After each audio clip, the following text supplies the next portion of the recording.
mga eksenang hindi nahagip ng camera. At bulong-bulungan ng mga chismosa.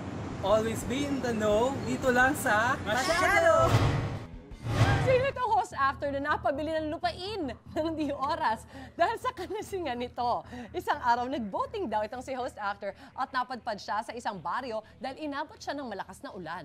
Ganito ang eksena with Juancho as the actor-host at si Faritos naman ang isang taga-baryo na nakainuman niya. Okay, action! Tagay pa! Pare ko, tagay pa. Natanggalin ko na itong sombrero ko, Medyo mainit kasi dito. Uy!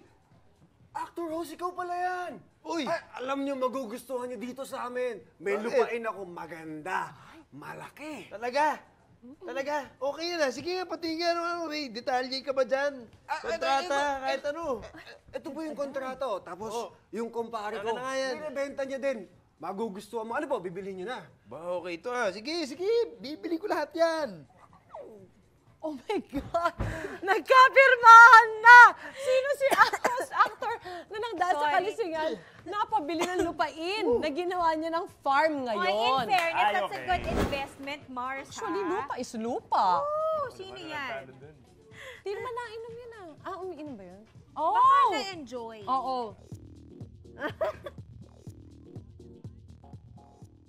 Ay, tsaka marami ng ipon yan si Kuya. Ay, oo naman. Tsaka maybe nagustuhan niya talaga yung lugar na yun, di ba? It's still a good investment, Why Mars, not? kahit anong sabihin mo. Totoo, tsaka dinevelop niya. Oo, push talaga. Love it. Gusto ko ng mga ganong experience, di ba? Bili ako ng lupain, ganun-ganun At lang. saka ganun yung parang unexpected things, yung walang plano-plano, pero meron ka na, di ba? Why not?